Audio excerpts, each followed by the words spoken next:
வணக்கம். கெம்கான் ஐபிஓ பத்தி நேத்து வீடியோ ஒண்ணு பார்த்தேங்க. IPO details.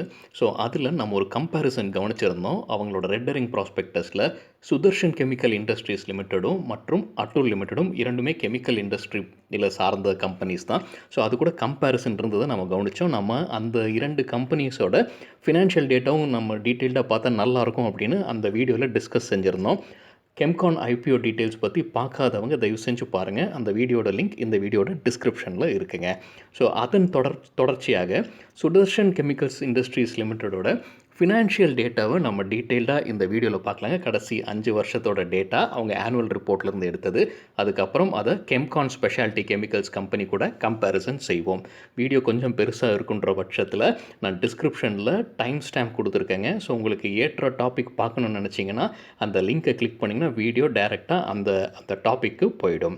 ஸோ டிஸ்கிரிப்ஷனை தயவு செஞ்சு பாருங்கள். உங்களுக்கு ஏற்ற டாப்பிக்கை பார்க்கணும், இல்லை சில டாப்பிக்கை ஸ்கிப் பண்ணணும்னு நினச்சிங்கன்னா அதை பார்த்துட்டு முடிவு செய்யலாம். சரிங்க, இன்றைக்கி வீடியோக்குள்ளே போகிறதுக்கு முன்னாடி நம்ம ருப்பி டிரைவர் சேனலை சப்ஸ்கிரைப் பண்ண அனைத்து நல்ல உள்ளங்களுக்கும் நன்றி. வீடியோ பிடிச்சிருந்ததுன்னா லைக் அண்ட் சப்ஸ்கிரைப் பண்ணுங்கள். தெரியாதவங்களுக்காக தயவு செஞ்சு ஷேர் பண்ணுங்கள். சரிங்க, அடிப்படையில் சுதர்ஷன் இண்டஸ்ட்ரீஸ் தயாரிக்கிற கெமிக்கல்ஸும் கெம்கான் கம்பெனி தயாரிக்கிற கெமிக்கல்ஸும் ரெண்டுமே வெவ்வேறுன்றதை புரிஞ்சுக்கலாம். சுதர்ஷன் கெமிக்கல்ஸோட மெயின் ப்ராடக்ட்ஸ் என்னென்னு பார்த்தீங்கன்னா அவங்க பிக்மெண்ட்ஸ் ரிலேட்டட் தாங்க. அந்த கலர் பிக்மெண்ட்ஸ் ரிலேட்டட் கெமிக்கல்ஸ் தான். ஸோ எந்தெந்த பிக்மெண்ட்ஸை தயாரிக்கிறாங்க அப்படின்ற டீட்டெயில்ஸ் கொடுத்துருக்காங்க. அவங்க பெரும்பாலும் எந்த கம்பெனிகளுக்கு தயாரிக்கிறாங்கன்னு பார்த்தீங்கன்னா கோட்டிங்ஸ், பிளாஸ்டிக்ஸ், இங்க்ஸ் மற்றும் காஸ்மெட்டிக் மார்க்கெட். ஸோ கெம்கானுக்கும் இவங்களுக்கும் அடிப்படையிலே என்ன ஒரு ப்ராடக்டை தயாரிக்கிறாங்களோ அதுலேயே வித்தியாசம் இருக்குது அப்படின்றத நாம் புரிஞ்சுக்கணும். சரிங்க, சுதர்ஷன் இண்டஸ்ட்ரீஸோட 5 வருஷம் ஃபினான்ஷியல் டேட்டாவை அவங்க ஆனுவல் ரிப்போர்ட் அவங்க வெப்சைட்லேருந்து டவுன்லோட் பண்ணி எடுத்துருக்குங்க. இப்போ நீங்கள் ஸ்க்ரீனில் பார்க்குறது அந்த 5 வருஷத்தோட ஃபினான்ஷியல் டேட்டாவை கன்சால்டேட் பண்ணி பார்க்குறது தான். இதில் முக்கியமாக நம்ம கவனிக்க வேண்டியது அனைத்துமே ருப்பீஸ் இன் லேக்ஸுங்க. நம்ம கேல்குலேட் செஞ்சு பார்க்கக்கூடிய எல்லா ஃபினான்ஷியல் டேட்டாவும் ஃபினான்ஷியல் ரேஷியோலையும் அதர் இன்கம்மை நான் சேர்த்துருக்க மாட்டேங்க. அதே மாதிரி அதர் இன்கமுக்கு ஏற்ற டேக்ஸையும் கேல்குலேட் செய்யாமல் தான், அதாவது இன்க்ளூட் செய்யாமல் தான் இந்த வீடியோவில் நம்ம பார்க்க போகிற எல்லா ஃபினான்ஷியல் டேட்டாவும் ரேஷியோங்க. இங்கே நம்ம பார்க்கக்கூடிய ஒவ்வொரு லைன் ஐட்டமையும் டீட்டெயில்டாக வரும் ஸ்லைடில் பார்க்கலாங்க. இங்கே வெறும் கடனை மட்டும் நம்ம விரைவாக பார்த்துடலாம். இந்த கம்பெனிக்கு கடன் இருக்கான்னு கேட்டிங்கன்னா கடன் இருக்குது. ஸோ 2019-20 எவ்வளோ இருக்குன்னு பார்த்தீங்கன்னா 39,730. அதுக்கு முன்னாடி வருஷத்தில் பார்த்தீங்கன்னா 24,710. எல்லாமே ருப்பீஸ் இன் லேக்ஸுங்க, மறந்துடாதீங்க. ஸோ அதுக்கும் முன்னாடி பார்த்தீங்கன்னா 29,529. ஸோ ஏறுது இறங்குதுன்ற மாதிரி தான் அவங்க கடன் இருக்குது. ஸோ கடைசியில் 2020 ஆண்டுக்கான ஃபினான்ஷியல் இயரில் எவ்வளோ டோட்டல் டெப்ட் இருக்குன்னு பார்த்தீங்கன்னா 39,730. ஸோ இந்த டெப்டை கட்டக்கூடிய அளவுக்கு அவங்களுக்கு வருமானம் இருக்கா அப்படின்றதையும் நம்ம பார்க்கலாம். அதுக்கு நம்ம ஒரு ரேஷியோவும் செக் பண்ணலாம். இன்ட்ரெஸ்ட் கவரேஜ் ரேஷியோ, அது நம்ம பின்வரும் ஸ்லைடில் அதை பற்றியும் நம்ம பார்க்கலாம். சரிங்க, இப்போது நம்ம முதல்ல பார்க்க போகிறது ஆப்ரேட்டிங் ரெவென்யூ அண்ட் எக்ஸ்பென்சஸ் இந்த கம்பெனியோடது. நம்ம கிராஃப் வழியாக பார்த்தா நமக்கு இன்னும் புரியும். ஸோ கடைசி 5 வருஷம் டேட்டாவை பார்த்தீங்கன்னா ப்ளூ கலரில் இருக்கிறது பார்த்தீங்கன்னா ரெவென்யூ ஃப்ரம் ஆப்ரேஷன்ஸுங்க.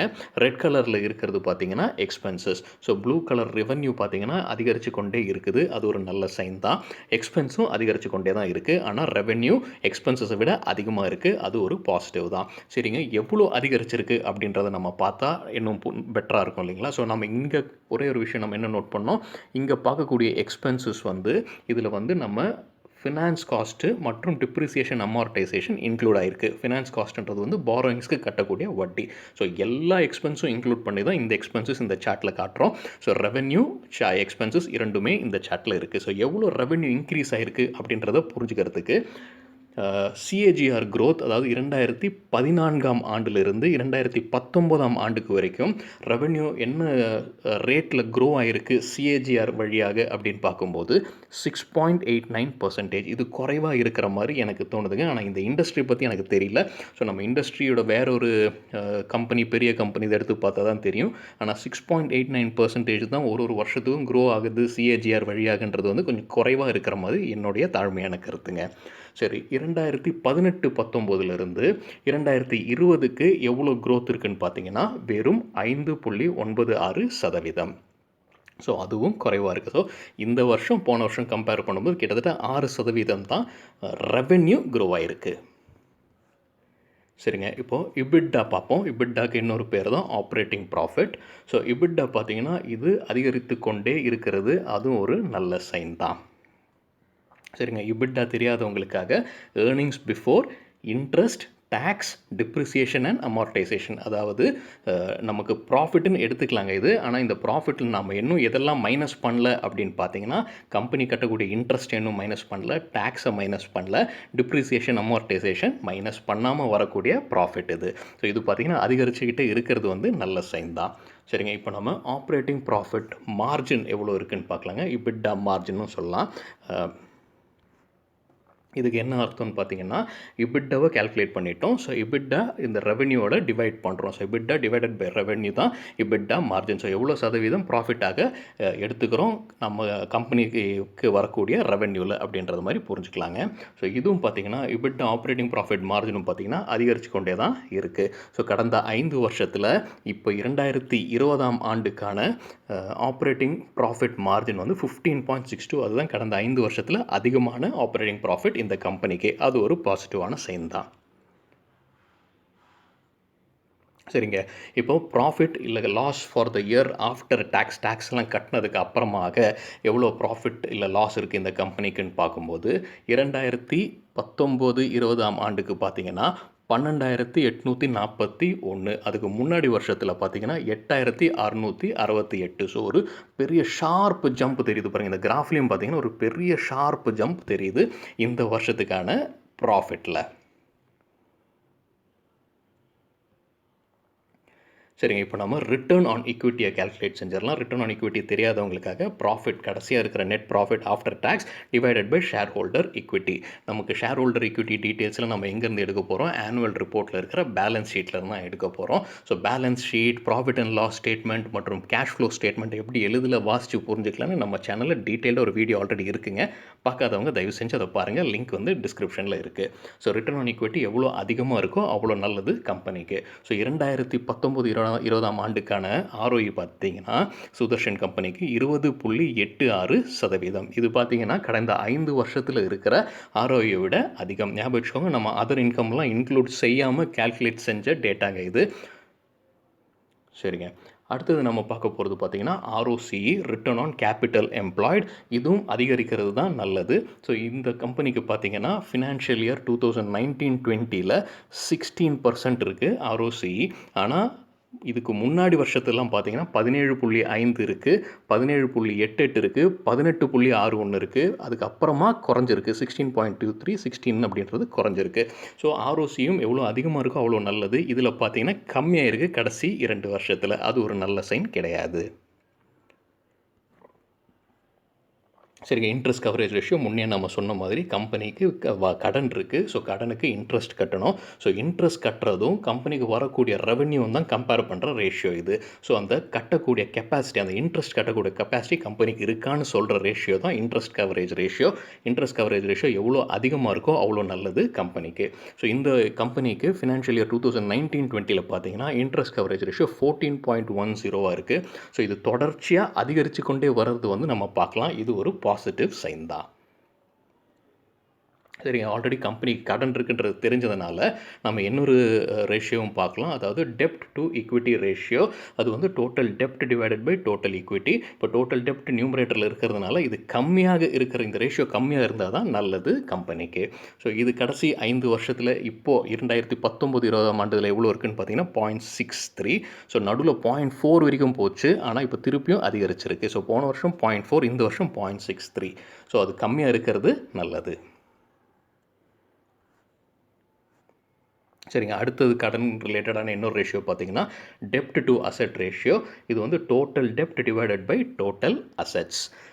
ஸோ இதுவும் வந்து டெப்ட் நியூமரேட்டரில் இருக்கிறதுனால குறைவாக இருக்கிறது தான் நல்லதுன்னு புரிஞ்சுக்கலாம். ஸோ 2019-20ல் 25.46% இந்த கம்பெனிக்கு. ஆனால் அதுக்கு முன்னாடி வருஷம் பார்த்தீங்கன்னா 19.56. ஸோ அதுலேருந்து பார்த்தீங்கன்னா அதிகரிச்சிருக்கு. அது ஒரு நல்ல சைன் கிடையாது. ஆனால் ஒட்டு மொத்தமாக பார்க்கும்போது 25%ன்றது பரவாயில்ல தான். இது இன்னொரு விதமாக எப்படி புரிஞ்சுக்கலாம்னா 25% அவங்க அசெட்ஸ் வந்து டெப்ட் வழியாக வாங்கியிருக்கிறதாகவும் மீதியெல்லாம் அவங்க சொந்த கேபிட்டலில் அப்படின்றதையும் புரிஞ்சுக்கலாம். சரிங்க. விரைவாக பிஇ கால்குலேஷன் பண்ணலாங்க இந்த கம்பெனிக்கு. இப்போ நான் இந்த டேட்டாலாம் கலெக்ட் பண்ணிகிட்டு இருக்கிற நேரத்தில் இந்த கம்பெனியோட ஷேர் ப்ரைஸ் பார்த்திங்கன்னா கிட்டத்தட்ட ₹530 ஓடிக்கிட்டு இருக்கு. ஸோ இதை வச்சு ஏர்னிங்ஸ் பர் ஷேர் கால்குலேட் பண்ணும்போது 18.55 வருது. ஏர்னிங்ஸ்ன்றது வந்து ஃபினான்ஷியல் இயர் 2019-20க்கானதை ப்ராஃபிட் எடுத்தது தாங்க பண்ணியிருக்கோம். அது divided by number of outstanding shares. So அந்த earnings per share. So 18.55. So price to earning PE எப்படி கால்குலேட் பண்ணுறோம்? Share price divided by EPS. So எனக்கு வந்த கால்குலேஷன் படி 28.57 வந்திருக்குங்க. இது ஃபினான்ஷியல் இயர் 2019-20 டேட்டா வைத்துக்கொண்டு. சரிங்க, புக் வேல்யூ எனக்கு கால்குலேட் பண்ணுறது கொஞ்சம் சிரமமாக இருந்ததுங்க. அதனால் அது screener.in வெப்சைட்லேருந்து டேரெக்டாக எடுத்துக்கிட்டேன். ஸோ அது பார்த்தீங்கன்னா 86.79. நம்ம இன்னொரு ரேஷியோ என்ன கால்குலேட் பண்ணோம்? ப்ரைஸ் டு புக் வேல்யூ, அதாவது price divided by book value. அது பார்த்தீங்கன்னா 6.10 டைம்ஸ் அதிகமாக இருக்குது. ரொம்ப சீப்பாக கிடைக்குதுன்னு சொல்ல முடியாது ஷேரு, ரொம்ப காஸ்ட்லின்னு சொல்ல முடியாது, மீடியமில் இருக்குங்க. இன்னும் குறைவாக இருந்ததுன்னா நல்லாயிருக்கும். சரிங்க, இப்போ இதுதான் நம்ம பார்த்த சுதர்ஷன் கம்பெனியோட இண்டிவிஜுவல் ஃபினான்ஷியல் டீட்டெயில்ஸ். இப்போ நம்ம அதை கெம்கான் கம்பெனி கூட விரைவாக கம்பேர் செஞ்சுட்டு பார்க்கலாங்க. சரிங்க, முதல்ல நம்ம வந்து ஆப்ரேஷனல் ரெவன்யூ க்ரோத் 2 கம்பெனிக்கும் எப்படி இருக்குன்றதை கம்பேர் பண்ணலாம். நமக்கு சிஏஜிஆர் க்ரோத் ரேட் தெரியும். சுதர்ஷன் கம்பெனி இது 6.89%. 2016லேருந்து 2019 ஃபினான்ஷியல் இயர் வரைக்கும் கால்குலேட் பண்ணும்போது 6.89%. கெம்கான் வந்து கால்குலேட் செய்ய முடியலைங்க. ஏன்னா அவங்க ரெட்டரிங் ப்ராஸ்பெக்டஸில் 3 வருஷத்துக்கான ஃபினான்ஷியல் டேட்டா தான் கொடுத்துருந்தாங்க. அவங்க வெப்சைட்லும் என் கண்ணுக்கு தென்படலைங்க. மீதி இருக்கிற ஆனுவல் ரிப்போர்ட்ஸ் 3 ஆனுவல் ரிப்போர்ட்டு தான், அந்த 3 ஃபினான்ஷியல் இயருக்கானது மட்டும் தான் தெரிஞ்சது எனக்கும். ஸோ அதனால் அது கால்குலேட் செய்ய முடியலை. ஆப்ரேஷனல் ரெவன்யூ 2019 வருஷத்துக்கும் 2020 வருஷத்துக்குமான வித்தியாசம் எவ்வளோன்னு பார்த்தீங்கன்னா, கெம்கான் வந்து -13.6%, சுதர்ஷன் பார்த்தீங்கன்னா 5.96% க்ரோத் இருந்திருக்கு. இதுதான் ஆப்ரேஷனல் ரெவன்யூ கம்பேரிசன். சரிங்க, டோட்டலாக எவ்வளோ ரெவன்யூ ஜென்ரேட் பண்ணியிருக்காங்க கெம்கான் கம்பெனின்னு பார்த்தீங்கன்னா 26,205 லட்சம் ரூபாய்ங்க. சுதர்ஷன் ரெவன்யூ பார்த்தீங்கன்னா 1,51,826. ஸோ இது பார்த்தீங்கன்னா கெம்கான் வந்து ரொம்ப சின்ன கம்பெனின்னு புரிஞ்சுக்கலாம். ஸோ கெம்கானோட ரெவன்யூ 17% தாங்க இருக்குது. 17ல் 18% தான் இருக்குது சுதர்ஷன் ரெவன்யூவோட கம்பேர் செய்யும்போது. சரிங்க, இப்போ இபிட்டா மார்ஜினை விரைவாக கம்பேர் பண்ணலாங்க. ஸோ நம்ம கவனிச்சுக்கோங்க, ப்ளூ கலரில் இருக்கிறது எல்லாமே வந்து கெம்கான், ரெட் கலரில் இருக்கிறது எல்லாமே சுதர்ஷன் கம்பெனி இதுங்க. ஸோ ஆப்ரேட்டிங் ப்ராஃபிட் பார்த்தீங்கன்னா 2018 கெம்கான் அதிகமாக தான் இருக்குது சுதர்ஷனை விட. 2019 சுதர்ஷனை விட கெம்கான் அதிகமாக தான் இருக்குது. 2020 கெம்கான் சுதர்ஷனை விட அதிகமாக தான் இருக்குது. ஆப்ரேட்டிங் ப்ராஃபிட் மார்ஜினில் அது நல்ல வித்தியாசம் தெரியுது. சரிங்க, இப்போ ROE ரிட்டர்ன் ஆன் ஈக்விட்டியை கால்குலேட் பண்ணலாங்க, கம்பேர் பண்ணலாங்க 2 கம்பெனி இதுவும். ஸோ கெம்கான்து பார்த்தீங்கன்னா 2018, 19, 20 பார்த்தீங்கன்னா 48, 55, 37 இருக்குது. ஸோ அதே சுதர்ஷன் கம்பெனி இது பார்த்தீங்கன்னா 18, 16, 20. ஸோ இதுலேயும் பார்த்தீங்கன்னா கெம்கான் தான் சுதர்ஷனை விட பெட்டராக இருக்கிற மாதிரி தெரியுதுங்க.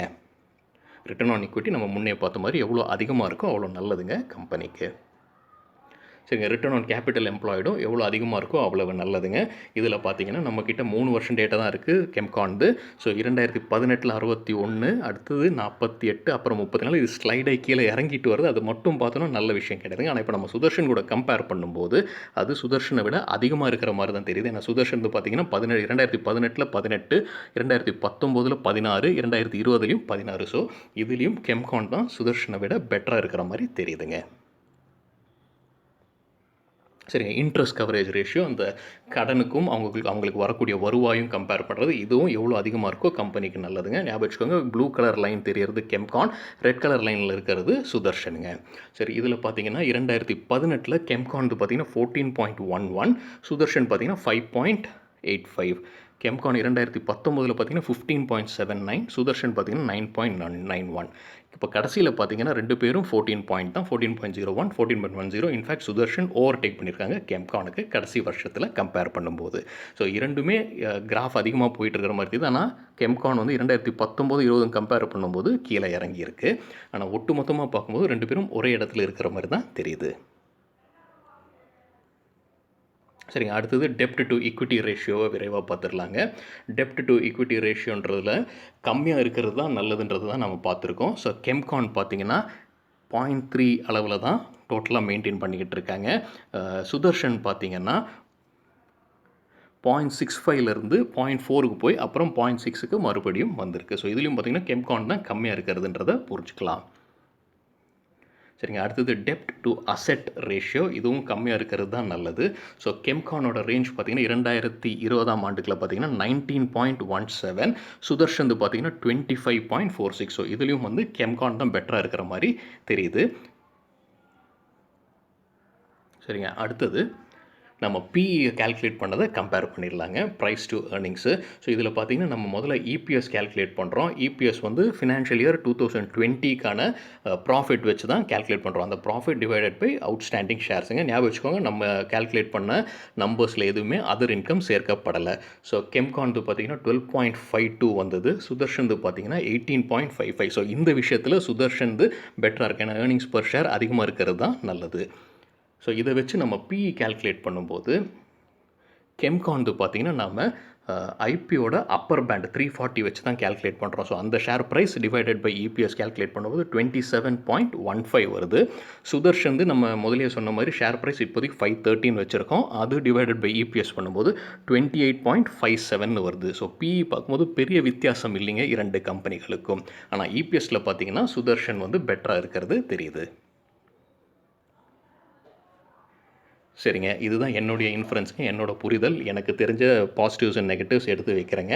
ஸோ கெம்கான் நிறைய விஷயத்தில் பெட்டராக இருக்கிற மாதிரி தெரியுது சுதர்ஷனில். ஆனால் சுதர்ஷன் ஒரு பெரிய கம்பெனி.